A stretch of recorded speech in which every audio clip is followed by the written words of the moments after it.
ఓం శ్రీ గురుభ్యో నమః. నమో దేవ్యై మహాదేవ్యై శివాయై సతతం నమః. నమః ప్రకృత్యై భద్రాయై నియతాః ప్రణతాస్మతాం. శృతిస్మృతిపురాణానాం ఆలయం కరుణాలయం. నమామి భగవత్పాదం శంకరం లోకశంకరం. అర్చనకాలే రూపగత, సంస్కృతికాలే శబ్దగత, చింతనకాలే ప్రాణగత, తత్వవిచారే సర్వగత. ఓం ఐం హ్రీం శ్రీం శ్రీమాత్రే నమః. ఓం ఐం హ్రీం శ్రీం శ్రీమాత్రే నమః. ఓం ఐం హ్రీం శ్రీం శ్రీమాత్రే నమః. ఓం ఐం హ్రీం శ్రీం శ్రీమాత్రే నమః. ఓం ఐం హ్రీం శ్రీం శ్రీమాత్రే నమః. ఓం ఐం హ్రీం శ్రీం శ్రీమాత్రే నమః. ఓం ఐం హ్రీం శ్రీం శ్రీమాత్రే నమః. ఓం ఐం హ్రీం శ్రీం శ్రీమాత్రే నమః. ఓం ఐం హ్రీం శ్రీం శ్రీమాత్రే నమః. ఓం ఐం హ్రీం శ్రీం శ్రీమాత్రే నమః. ఓం ఐం హ్రీం శ్రీం శ్రీమాత్రే నమః.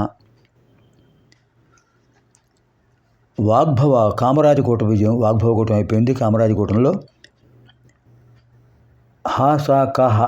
హాసాక 3 బీజాక్షరాలతో 3:20 మంత్రాలు పూర్తి చేశాం. ఇప్పుడు ద్వితీయ హకారంతో మనం 3 మంత్రాలు పూర్తి చేశాం. ద్వితీయ హకారంతో 3 మంత్రాలు మనం పూర్తి చేసాం. హకారార్థ, హంసగతి, హాటకాభరణోజ్వల. ఇప్పుడు 31వ శ్లోకంలో ప్రవేశిస్తున్నాం. 30వ శ్లోకం ద్వితీయ పాదంలో 30వ శ్లోకం ప్రథమ పాదం కకారంతో పూర్తయిపోయింది, కాది మంత్రాలతో. 30వ శ్లోకంలో ద్వితీయార్థం హకారంతో కూడిన 3 మంత్రాలు చెప్పారు. ఇప్పుడు 31వ శ్లోకంలో 5 మంత్రాలు ఉన్నాయి. 5 నామాలు, 5 మంత్రాలు. హారహారి కుచాభోగ హాకిని హల్యవర్జిత హరిత్పతి సమారాధ్య హఠాత్కార హతాసుర. హారహారి కుచాభోగ హాకిని హల్యవర్జిత హరిత్పతి సమారాధ్య హఠాత్కార హతాసుర. హారహారి కుచాభోగ ప్రథమం, హాకిని ద్వితీయం, హల్యవర్జిత తృతీయం, హరిత్పతి సమారాధ్య చతుర్థం, హఠాత్కార హతాసుర పంచమం. పంచపది అయం శ్లోక. ఇందులో 5 నామాల మొదటిది హారహారి కుచాభోగ. హారహారి కుచాభోగ ఏమిటి ఇందులో విశేషం అంటే శంకర భాష్యంలో చెప్తారు.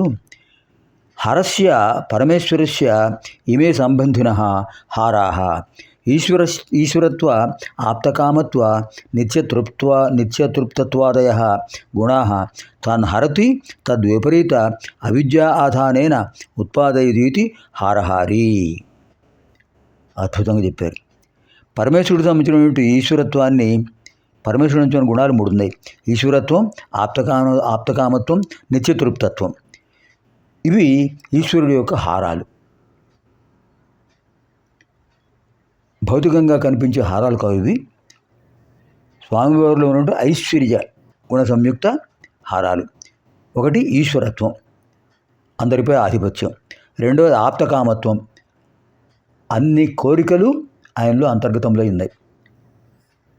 అంటే భక్తులు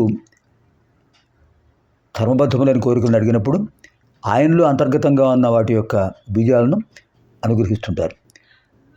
తత్ఫలితంగా వాళ్ళు ధర్మబద్ధమైన కోరికలను పొందుతారు. ఇహలోకంలో భోగభాగ్యాలను, ఆముష్మికంగా మోక్షాన్ని పొందుతారు. ఇవి ఆప్తకామత్వం. రెండవది నిత్యతృప్తత్వం. త్రిగుణాతీతుడు నిత్యతృప్తుడు. సత్వరజస్తమో గుణాలకు అతీతుడు ఎవరైతే ఉంటారో అతీతులు వారు, అంటే వారిని ఆ 3 గుణాలను అధిగమించిన వారు ఎప్పుడూ సంతృప్తితో ఉంటారు. అశాంతి, అసంతృప్తి, ఆవేదన, ఉద్వేగం, ఆందోళన ఇవి ఉండవు వాళ్ళకు. మనకుంటాయి. పరమేశ్వరుడు అటువంటి వాడు. అంటే పరమేశ్వరుడు యొక్క 3వ గుణం ఏమిటి? నిత్యతృప్తత్వం. ఈ 3 స్వామివారి హారాలు. అంచేత హారహారి కుచాభోగ. అటువంటి హారాలు ధరించినటువంటి ఆ పరమేశ్వరుడు యొక్క అర్ధాంగి స్వామివారికి ఆనందం కలిగించే అద్భుతమైన సౌందర్యం కలిగిన వారు కనుక హారహారి కుచాభోగ అని చెప్పారు. తర్వాత హాకిని. హాకిని హా హా అంటేనే విశేషమైన రూపం. హ హ హ లోపల ఉన్నటువంటి కల్మషం అంతా బయటకు వచ్చేస్తుంది. అది హకారం. హాకిని. హాకిని నామ హాకయతు జన్మమరణే ఛేదయతి ఇది హాకిని. హాక్ ఛేదే ఇది ధాతుపాఠాత్. హాక్ అనే ధాతువుకి ఛేదే ఛేదించుట అని అర్థం. ఏమిటి ఛేదించేది? హాకయతు జన్మమరణే. హాకయతి జన్మమరణే నామ జన్మమరణే ఛేదయతి. జనన మరణాలను ఛేదించే విశేషమైన తత్వమే హాకిని. అమ్మవారు హాకిని స్వరూపిణి. అమ్మవారి యొక్క వివిధ రూపాల్లో హాకిని, ఢాకిని, శాకిని, లాకిని ఇవన్నీ ఈ హాకిని కూడా ఇవన్నీ కూడా అందులో హాకిని చాలా విశేషమైనది. హాకిని అనే నామాన్ని జపిస్తే జనమరణ ఛేదనం జరుగుతుంట. అదే చెప్పారు. హాకయతు జన్మమరణే. జన మరణాలను ఛేదించే తత్వమే హాకిని. హల్యవర్జిత. హల్య అంటే దోషం, వర్జిత అంటే లేనిది. దోషం లేనివారు అమ్మవారు దోషాలు ఎందుకు ఉంటాయి?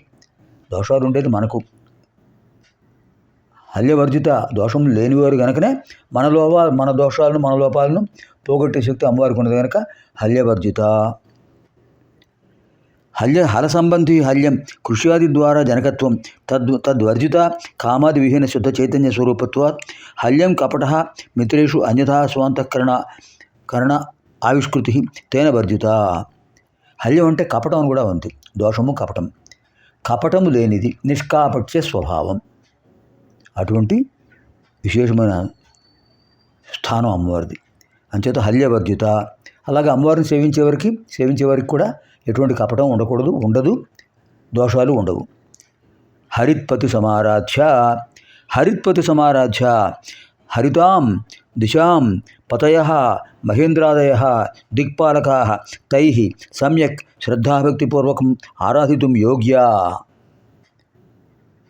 హరిత్పతుల చేత సమారాధ్య సమ్యక్ ఆరాధ్య బాగా ఆరాధించబడుతున్నారు అమ్మవారు. ఎవరి హరిత్పతులు? హరిత్ అంటే దిక్కులు అని అర్థం. ఎన్ని ఉన్నాయండి? 10 దిశలు. ప్రాచి, ఆగ్నేయి, అవాచి,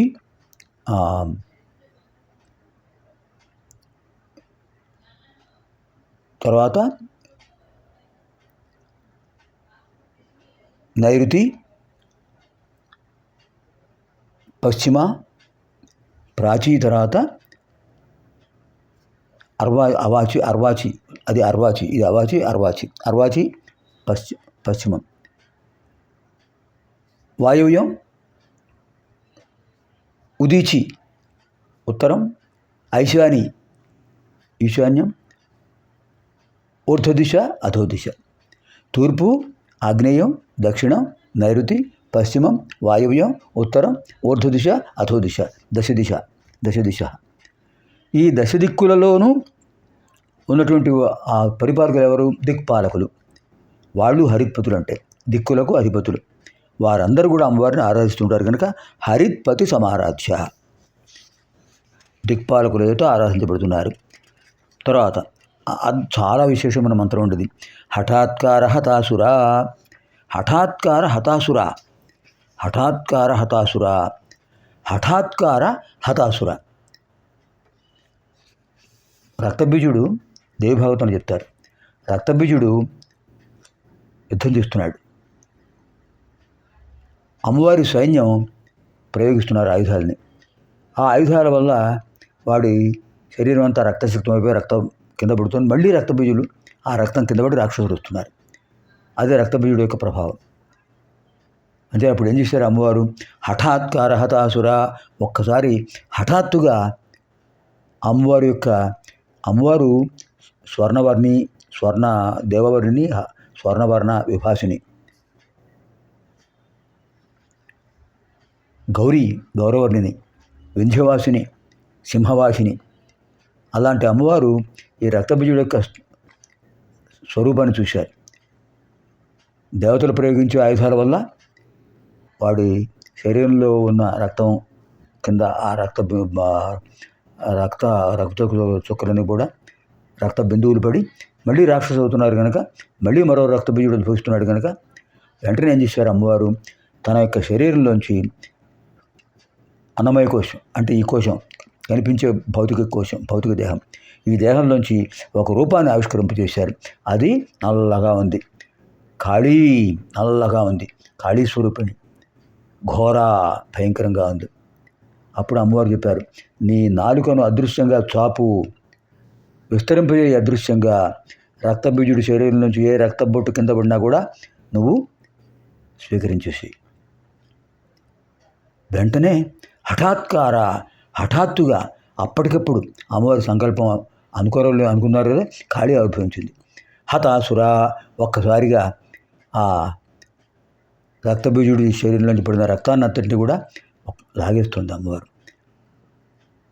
అయహ కాంత అయస్కాంతలాగా, అయహ ఇనుమును, కాంత ఆకర్షించేది అయస్కాంతం, అలా ఆ రక్తాన్ని ఆకర్షించేస్తుంది. అప్పుడు వింధ్యవాసిని అమ్మవారు ఒక్కసారిగా శూలం ప్రయోగించేటికి వాడు మరణించాడు.